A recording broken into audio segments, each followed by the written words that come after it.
다 예신이 되냐니 다 대진이가 대진 그 사바지 아니 다 되네 미래를 묻힌디요 지 따번의 진이를 좀 리기아래 되는 말했어 그 메다베로 이거다 메다보고로 이거로 디상나고요. Donc ce matin, Michel a parlé de la manière, de la juste manière de suivre le maître et de la précieuse existence humaine. Et donc, à ce propos, nous avons vu que nous ne pouvons pas simplement obtenir, c'est-à-dire une précieuse renaissance humaine, mais qu'elle est difficile à obtenir. Et en outre, donc, cette précieuse existence humaine, nous n'allons pas la garder éternellement, car elle est soumise à l'impermanence et tôt ou tard, nous devrons vivre.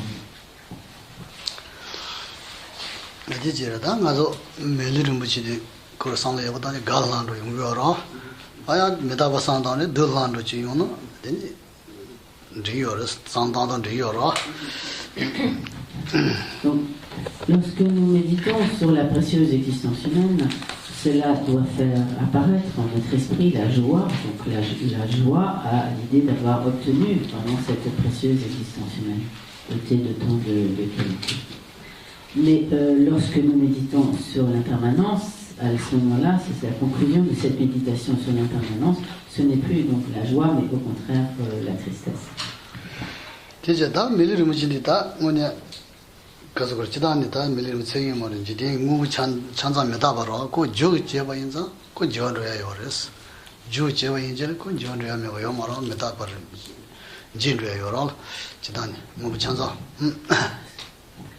Donc, notre précieuse existence humaine est donc vouée à l'impermanence, elle est soumise à l'impermanence, et cela n'est pas seulement le cas de notre existence humaine, c'est le cas de tous les phénomènes produits.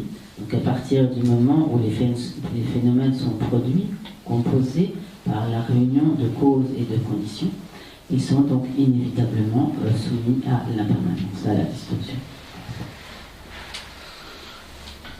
예제다 메다바들 거를 다지다 이거라서 륜디야 니버도 진로요 버지 아니 나 제야는 니버메 봐 다지지다 아니 주마도 가야 핑이 말했어 대송들에 소 사제시나. Donc les trois principaux thèmes abordés dans la méditation sur l'impermanence, en l'occurrence sur notre impermanence, c'est que notre mort donc, est certaine, comme la destruction de cette vie, notre mort est certaine, que le moment de la venue, le moment où survient notre mort est incertain, et lorsque vient la mort, seul le dharma peut nous être utile.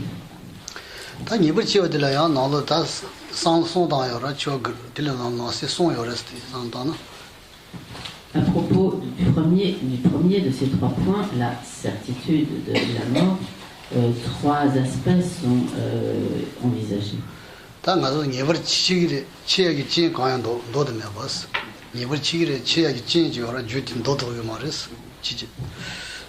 Le premier de ces trois points, c'est que notre mort est certaine et qu'aucune condition extérieure ne peut l'empêcher.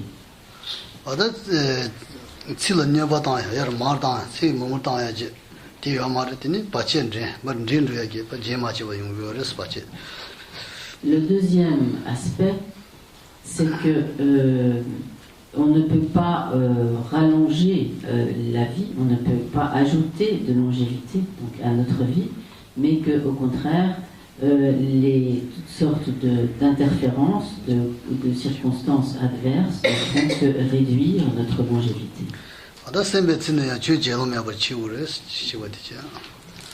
Et le troisième point est que nous devons inéluctablement mourir sans avoir le temps de pratiquer le dharma.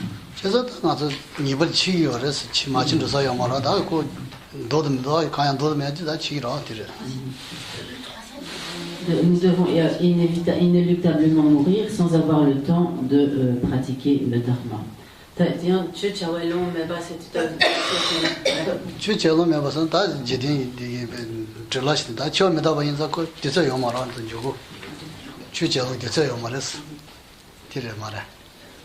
치와 용지만. 치와 용 그랬어. 그래서.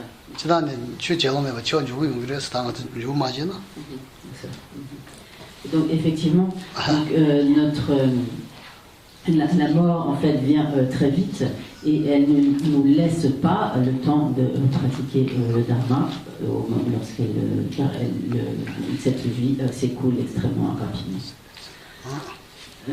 선배친으로 다 되지. 다 네버디 다 나치는 이봐야 말이지. 나치는.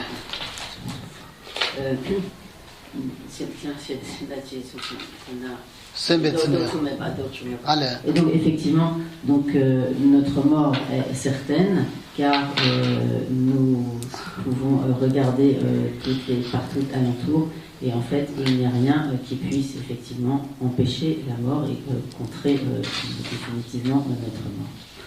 Le deuxième, donc le troisième des trois principaux aspects de cette méditation, c'est l'incertitude du moment de la mort. C'est bon. 단니버디 단 나질에 니바야 말아 가서 다 가디치야 니바야 말이지. 틀어야 지신 소요를. 다 노상다나. Donc effectivement, la mort peut survenir à tout instant, donc nous n'avons aucune certitude quant au moment de sa venue. Et ce point est également médité selon trois aspects. 아니 잠블리기 밀에 아니 그 칠요 말이야. 칠세. 아니 지난 잠블리 지산 잠블리 밀에 아니 로자데 이래서 칠세요 말이야. 아니 군니디 정말 수수기기 칠래. 수수기기 칠래 니바요 말아. 칠세요 말아. 나 로자 따다데 이래서 야지 요 말이야. 가디요 말이야. 다 잠블리 지나 좀 밀에 야 칠세요. 둘나제 되어서 와. 되는 거. Donc la première subdivision, le premier de ces aspects, c'est que la longévité des êtres de ce monde est sans certitude. Même si un certain nombre de personnes vivent jusqu'à 100 ans, cette longévité, nous n'avons absolument aucune certitude de vivre jusqu'à 100 ans, et donc la mort peut survenir à tout moment, et cela est une des caractéristiques des êtres de ce monde, dont la longévité est incertaine, alors que dans certains autres mondes, la longévité des individus est comme fixement déterminée, est comme fixe, mais ce n'est pas notre cas.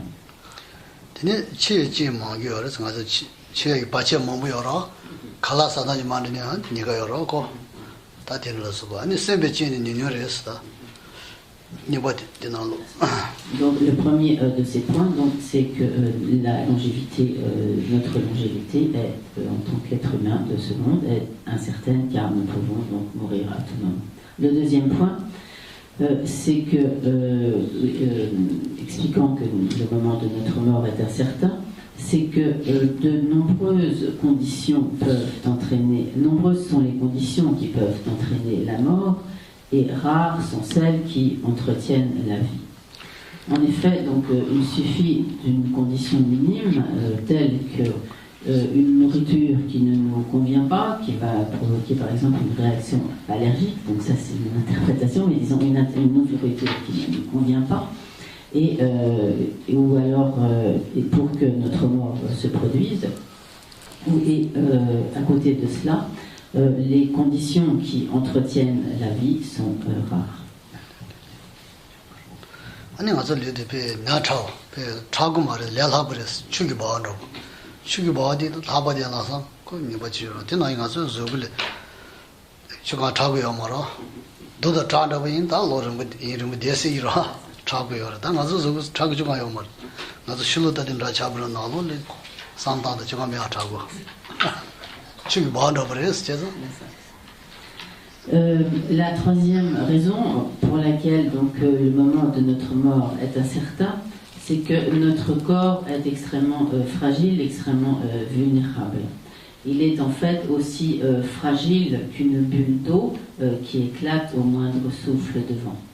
Et donc de la même manière, même si notre corps semble avoir une certaine solidité vue de l'extérieur, en réalité, cette solidité apparente est tout à fait un leurre et il est extrêmement fragile et il suffit de la moindre altération dans son fonctionnement interne pour que immédiatement la mort se produise. Et il n'est pas du tout semblable à des gros rochers qui peuvent demeurer immuables pendant des siècles, peut-être même des millénaires, mais notre corps n'a pas du tout cette solidité, mais il est extrêmement fragile. Sangazuda Najile Nivayamare, Lo Jademe, Lo Tujideme, Lo Chudeme, Lo Nideme, Hakonmaruda, Tindi Yamarada, Sani Shavalayame, Hakomarista, Tindres, Najile Nivacho, Medabakadi, Hakomarada. Donc ainsi, le moment de notre mort est totalement incertain et la mort peut survenir à tout moment et nous ne savons pas quand. C'est peut-être demain, dans un mois, dans 5 ans, 10 ans, 20 ans ou 50 ans. Mais 50 ans pour les plus jeunes.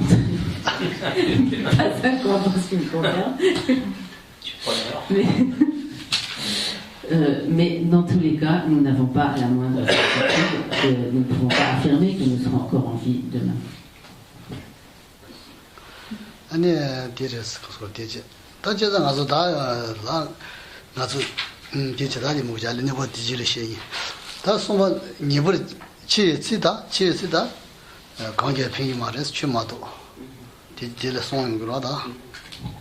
Donc, le troisième point, c'est que donc, lorsque viendra le moment de notre mort, hormis le dharma, rien ne pourra nous être utile.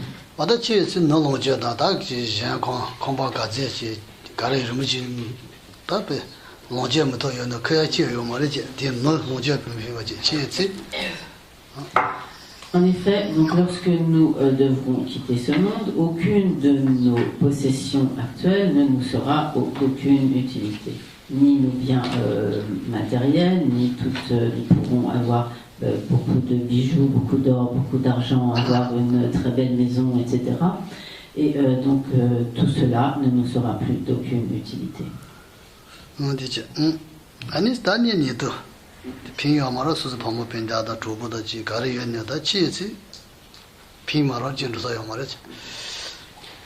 Donc également, lorsque vient le moment de notre mort, tous ceux qui ont fait notre entourage dans cette vie, nos parents, nos amis, tous ceux qui nous sont proches, le moment de la mort venue ne nous sont plus d'aucune utilité et nous devons partir sans compagnie.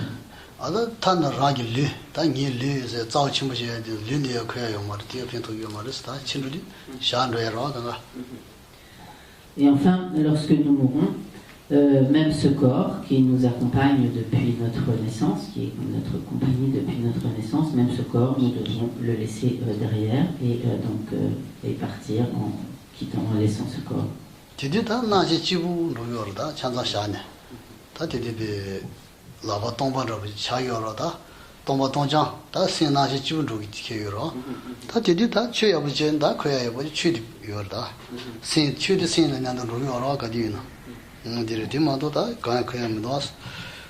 Et donc à ce moment-là, au moment de notre mort, ce qui va continuer, c'est uniquement notre conscience. Et à ce moment-là, donc, nous partons en quelque sorte comme les mains vides, en ce sens que seule notre conscience va poursuivre le cours de son existence.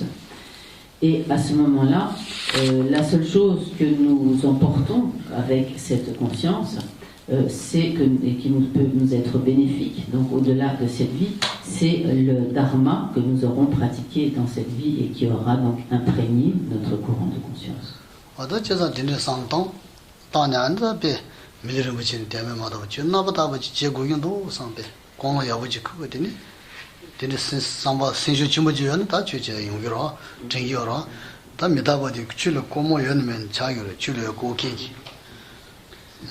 Donc lorsque nous méditons ainsi sur ces divers aspects de l'impermanence, et lorsque nous réalisons que la mort venue, seul le dharma peut nous être utile, cela va nous exhorter à la pratique d'un pur dharma, d'un dharma vraiment correct.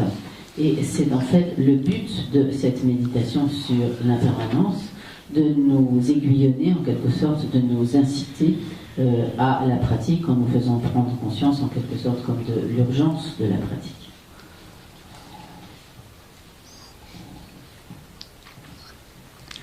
제전 도시기 나네 아니 메다면 도시 야슈인스 메다바 공어데 제기 나네 바나 쳐쳐기 제디 제 친구여서 저러 메다바다 디라. Et ainsi, il est dit que Chöchayala touché. 취제다 출려 고야길에 단 도시 메다바상 당바인 다 야슈 메다바상 마단 취 제기 어머 처 메다바상 마단 취 제기 말이스. C'est pourquoi il est dit que la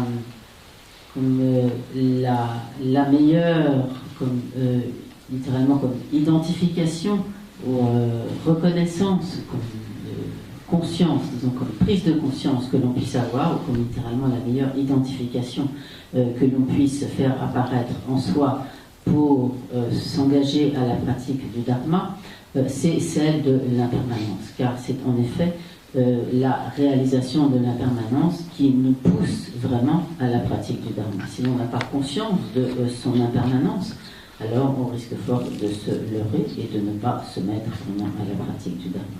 Et en ce sens, il est dit que de la même manière, parmi tous les animaux, l'empreinte la plus profonde et la plus grande est celle de l'éléphant. Et donc de la même manière, comme l'identification comme la plus profonde ou la plus marquante pour le pratiquant, c'est celle de la réalisation de l'impermanence.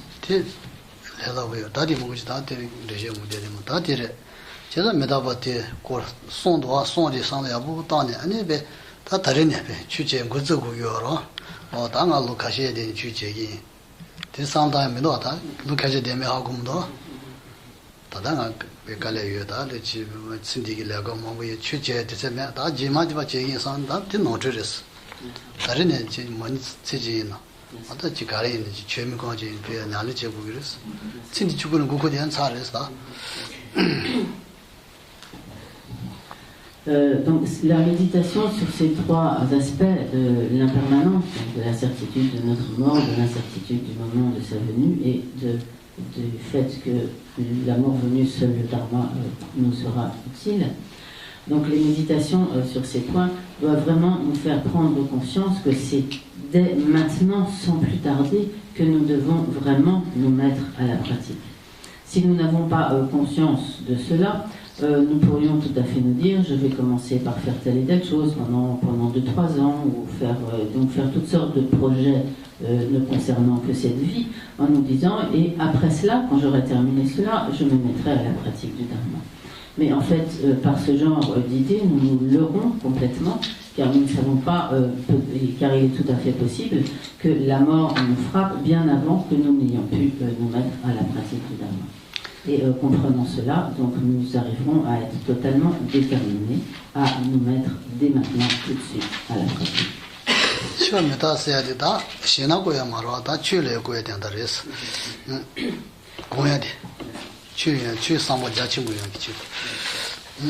Le but de cette méditation sur la mort, ce n'est pas de nous faire vivre dans la terreur de la mort, mais c'est vraiment de nous faire prendre conscience de la nécessité comme impérative de nous mettre tout de suite à la pratique du Dharma sans plus attendre.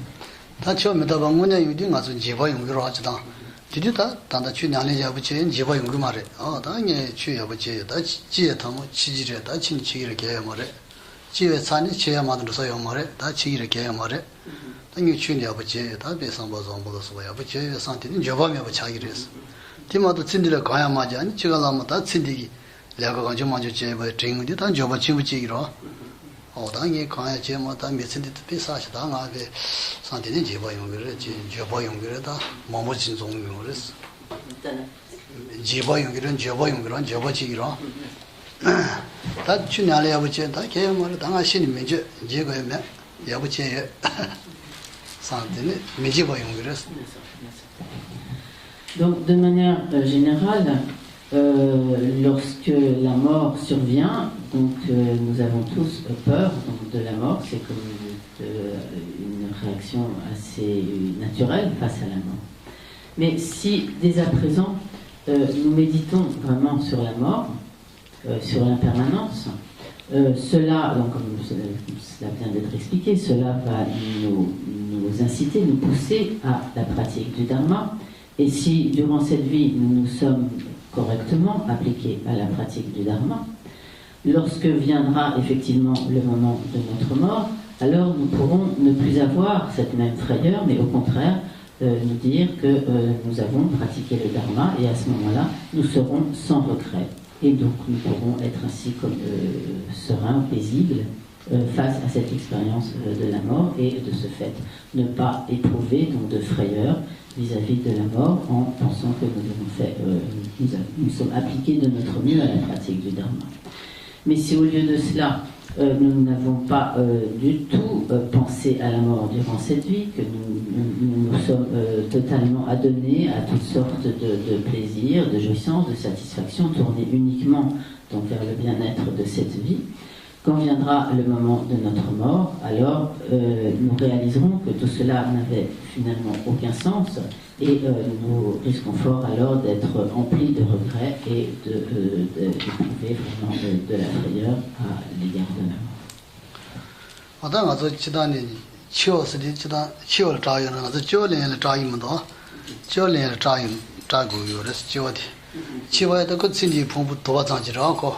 Tini jo doja len ta nye so na jo len pisa donya pa de me nyoji ke bir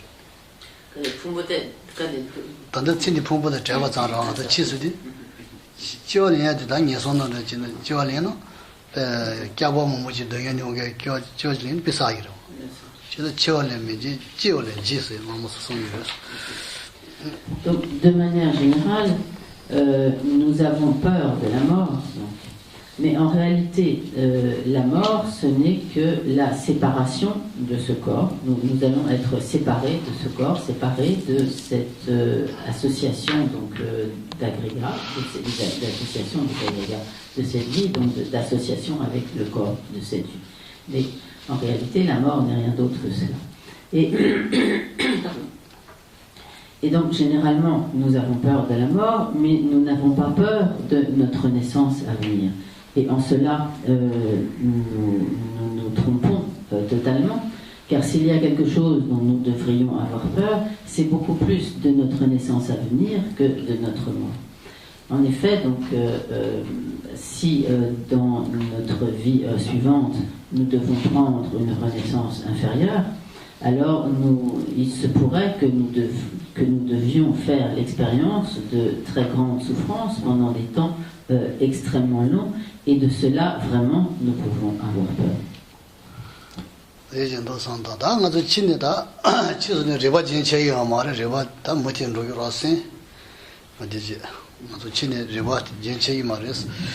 Donc, en effet, lorsque nous mourrons, ce ne sera pas comme l'extinction totale de notre courant de conscience, et notre conscience ne cesse pas d'exister, mais elle va donc continuer son chemin.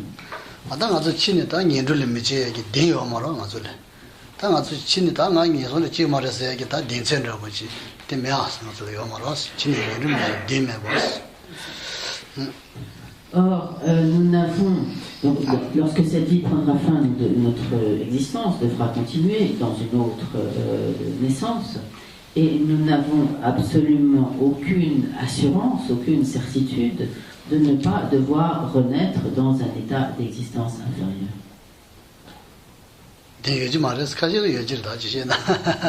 Donc, de manière générale, nous ne pouvons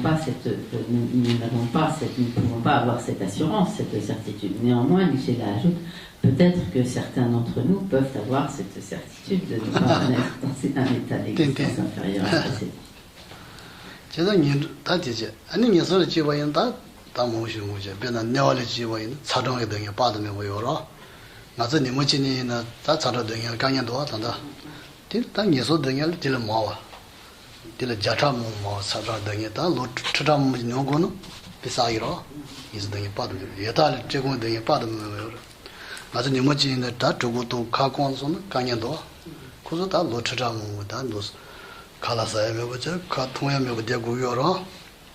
다 딘조인데 다 레시코버기 등에 다 니제 딘조도 미 요구제도 지 사야다 데 제지 계긴도 하고 되게 등에 빠르면 보여졌어.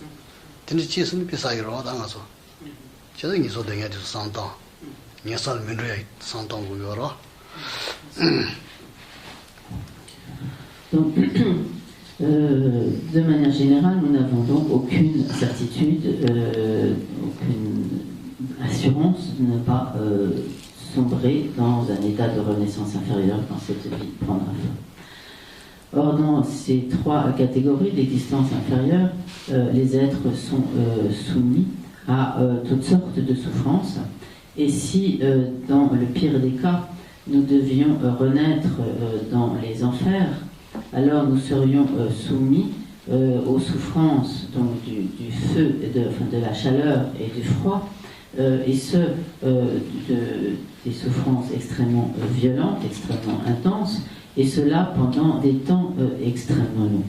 En ce qui nous concerne à présent, sur la base de cette existence humaine, si nous devons, ne serait-ce que pendant 24 heures, supporter un froid intense ou une très grande chaleur, cela nous est extrêmement pénible.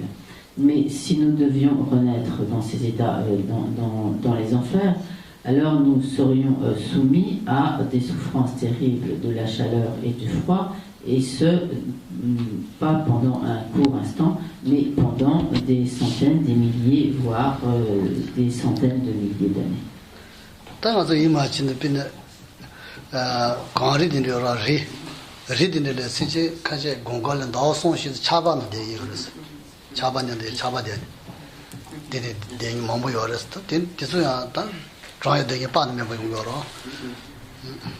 Donc par exemple, c'est ça tu nyewa drabo mala no ni tso do yi jira dingru do je yi dingru la din zhang de dingru de zo da rile chaba na le ben da da de chaba de donc par exemple, il y a des êtres qui peuvent rester comme prisonniers de la glace sur des hautes montagnes pendant de nombreux mois d'hiver. Et donc pour ces êtres, cela est une terrible souffrance. Et c'est une souffrance qui est du genre qui avoisine en quelque sorte la souffrance des enfers.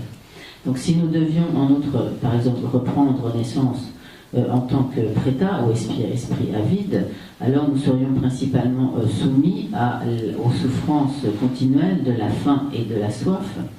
Et alors que si, en tant qu'être humain, nous sommes torturés, ne serait-ce que pendant peu de temps, par la faim et la soif, cela est pour nous déjà une souffrance difficile à supporter. Mais si nous devions renaître en tant que préta, esprit avide ou affamé, alors nous serions soumis à ces tortures de la faim et de la soif pendant des temps extrêmement longs. Enfin, si nous devions prendre une renaissance comme animal, alors nous serions soumis à toutes les souffrances caractéristiques du monde animal, en particulier donc la souffrance de l'ignorance, la souffrance d'être stupide, la souffrance de s'entre-dévorer, ou les plus gros dévorent les plus faibles, etc. Donc la souffrance de la faim, de la soif, la souffrance d'être et la souffrance d'être utilisé, exploité.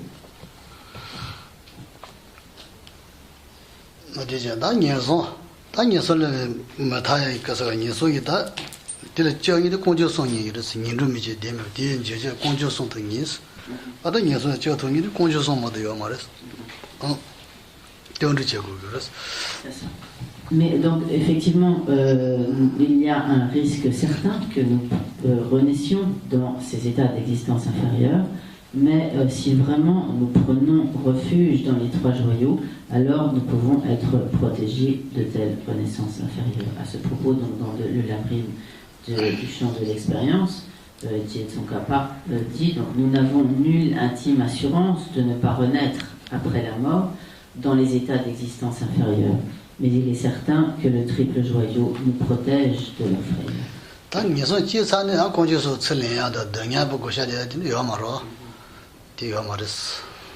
Mais une fois que nous aurons pris naissance dans ces états d'existence inférieure, alors les trois joyaux ne pourront pas nous arracher à ces états d'existence inférieure, ni partager avec nous notre souffrance.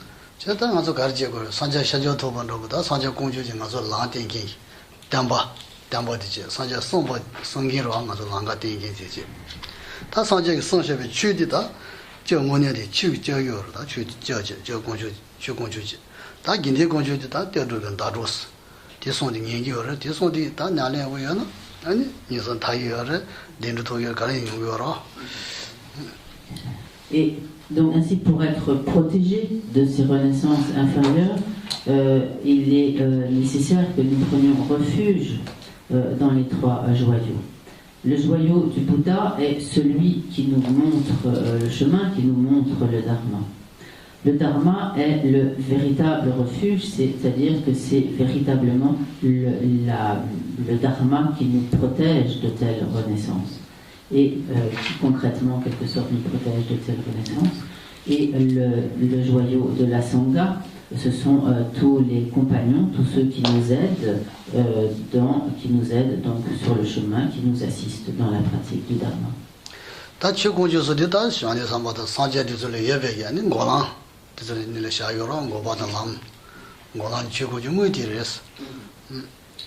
Donc, le véritable joyau du Dharma est constitué par la vérité du chemin et la vérité de la cessation présente en la conscience des Aryas.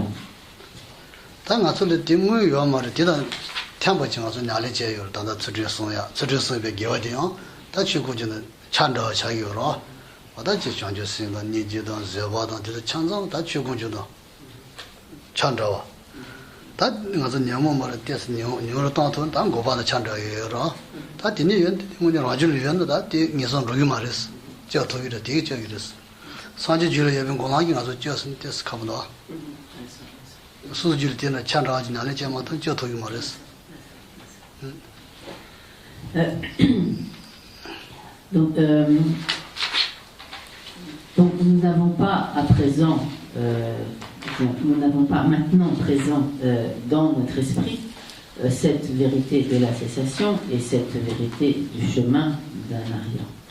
Néanmoins, lorsque nous nous appliquons à la pratique du Dharma, lorsque nous nous appliquons à la pratique de l'éthique, lorsque nous nous appliquons à développer la compassion, l'amour, l'esprit d'éveil, etc., donc toutes ces vertus, disons que les qualités que nous développons de cette manière, ou les réalisations que nous pouvons acquérir de cette manière, bien que n'étant pas réellement le joyau du Dharma, elles s'apparentent en quelque sorte au joyau du Dharma, elles sont comme semblables au joyau du Dharma, et elles nous protègent en fait au même titre, elles nous protègent, disons, comme le fait donc le joyau du Dharma.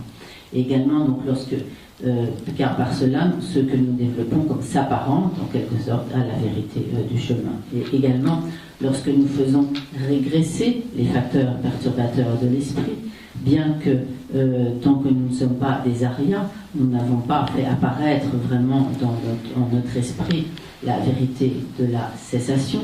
Néanmoins, en faisant régresser les facteurs perturbateurs de l'esprit, ce que nous développons s'apparente en fait à la vérité de la cessation. En dehors de cela, il serait difficile que la vérité de la cessation présente dans la conscience des Aryas ou présente dans la conscience d'un Bouddha puisse donc vraiment nous protéger directement.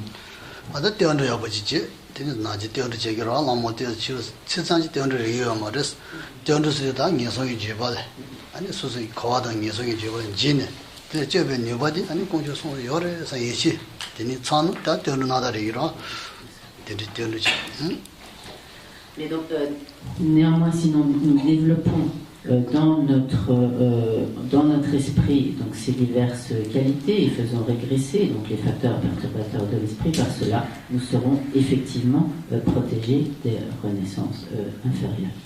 Et donc, lorsque nous prenons refuge, il est important que cette pratique de refuge ne soit pas simplement de vagues mots, que nous ne prenions pas simplement refuge par la parole, mais que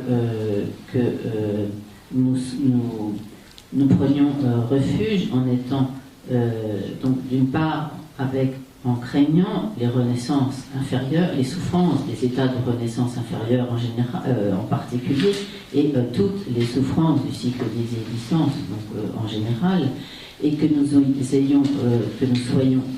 soyons également animés par la foi en les trois joyaux, en ayant totalement confiance dans le fait que les trois joyaux ont la capacité de nous protéger des frayeurs, des états d'existence inférieure et de toutes les souffrances du cycle des existences en général.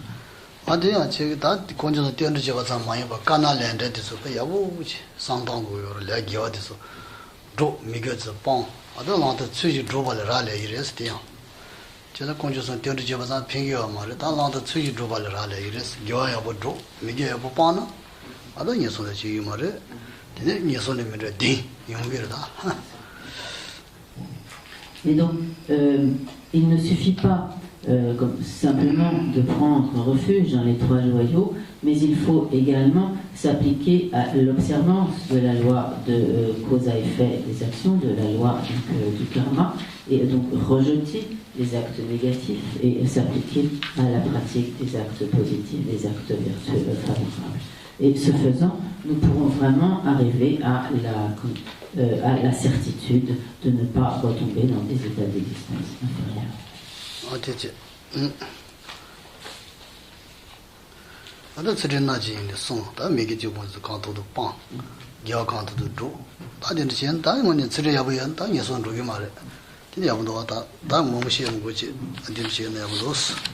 Donc si vraiment nous nous appliquons à l'observance de l'éthique et au moins donc à rejeter des actions négatives, à nous appliquer à la pratique des actions favorables, des actions vertueuses, nous pourrons avoir vraiment la certitude, comme l'assurance, de ne pas renaître dans les états d'existence inférieure. C'est ça va aussi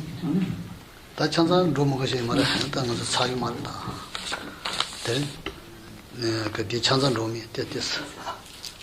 대다 디디디 친다대 롬은 다 사서 말이야. 응? 이제 다도는 당가서 밀리를 뭐진도 토토는 뭐 야부러지다. 토가 장지 되게 말이야. 다 거야 등에 장순들래. 다 타요 말이야. 지가 나지 등에 타요 말아. 다지 쓰려야 무슨 되지. 다 예선 타 지경아 밀리를 뭐 토요라. 토가 있느냐? 야, 지가 나지 등에 못이네. 이거 고라되기 어렵다. 등에 장순은 흥되기 어렵. 제가 다 등에 장순들 드레버 제공도 다 연구 상담 요라. Donc, si nous nous appliquons à une juste observance de l'éthique, nous pourrons ainsi être effectivement protégés des renaissances dans les états d'existence inférieure, obtenir dans des états de renaissance supérieure. Néanmoins, nous continuerons à être soumis à toutes les sortes de souffrances du cycle des existences, en particulier les souffrances de la naissance, les souffrances de la vieillesse, de la maladie et de la mort. Et donc, ce que nous devons faire alors, c'est nous dire que tant que nous demeurons dans le cycle des existences, nous ne serons jamais à l'abri de la souffrance, nous ne serons jamais au-delà de la nature de la souffrance, et que par conséquent, il faut pour cela que nous nous libérions totalement du cycle des existences.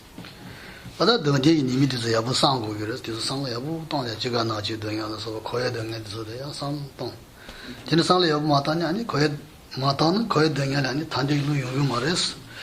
제가 여부 상담이 아니 걸 단적 인정도 상담. 등에 담아 상을 여부당 고이랬다. Mais pour pouvoir faire apparaître en son esprit l'aspiration à se libérer du cycle des existences, il est nécessaire de consacrer maintes réflexions aux diverses souffrances du cycle des existences, aux souffrances spécifiques à chaque catégorie d'existence, aux souffrances générales du cycle des existences, et en particulier donc aux souffrances de la naissance, de la vieillesse, de la maladie, de la mort, car c'est seulement par la méditation sur toutes les formes de souffrance du cycle des existences que l'on pourra vraiment faire apparaître en soi l'aspiration à la libération, le renoncement au cycle des existences. 어떤 공주 고연 저런 마사나스 거의 자와 제시 미시베 송으로 다 저자 등야되서 등야되면서 저 소디 아니 공주 레다 냐모니레스 대피 답이 하마고는 아니 거의 자 제대 하고 이 말이 아니 거야기 등야 거야기 주의 등야 방에 하고 이 말 대하고 하고 이래 다 공주 방에 대해서 여러 Et donc toujours dans ce même texte du Tsongkhapa dit, donc si l'on ne prend pas la peine de réfléchir aux mots de la vérité de la souffrance, un juste intérêt pour la libération ne se produira pas. Et si l'on ne réfléchit pas au processus de l'origine de la souffrance qui engage dans le cycle des existences, on ne saura pas comment couper la racine du samsara, du cycle des existences. Donc, en effet, lorsque l'on a vraiment pris conscience de la vérité de la souffrance, donc de la nature de souffrance dans tous ces aspects du cycle des existences, il sera important de comprendre quelle est la nature de l'origine de la souffrance, d'où proviennent toutes ces souffrances du cycle des existences. Si en effet, si l'on ne comprend pas l'origine de la souffrance, alors on ne pourra pas trancher les racines du cycle des existences, on ne pourra pas donc éliminer les causes des souffrances, ces causes qui nous enchaînent dans le cycle des existences.